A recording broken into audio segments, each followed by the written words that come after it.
Well, this is it. This is the beginning of the journey. I'm in Wakkanai in northern Hokkaido, about to catch this train, which is going to head me down towards Kagoshima in southern Kyushu.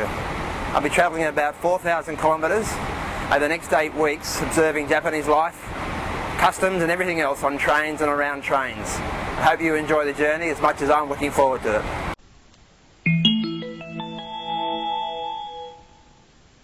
まもなく1番線に東京上野方面行きが参ります。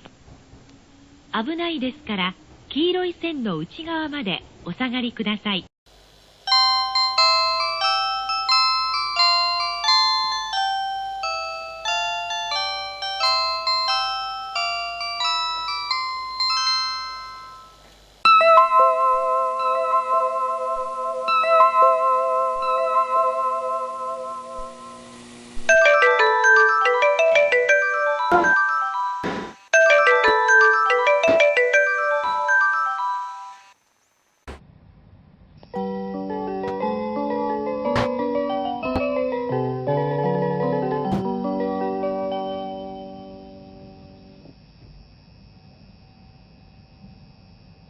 本日も JR 東日本をご利用くださいましてありがとうございます。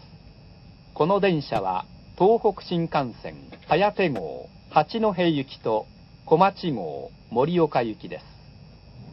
全車指定席で自由席はございません。次は上野に停まります。Ladies and gentlemen, welcome on board the Tohoku Shinkansen.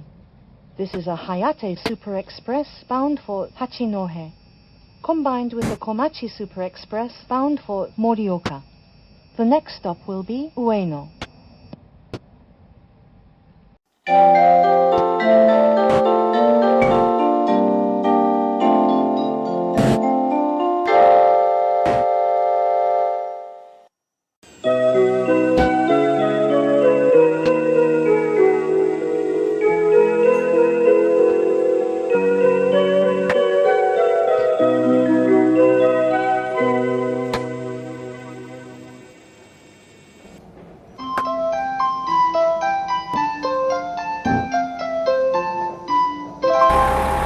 Well, here I am, 7.5 weeks,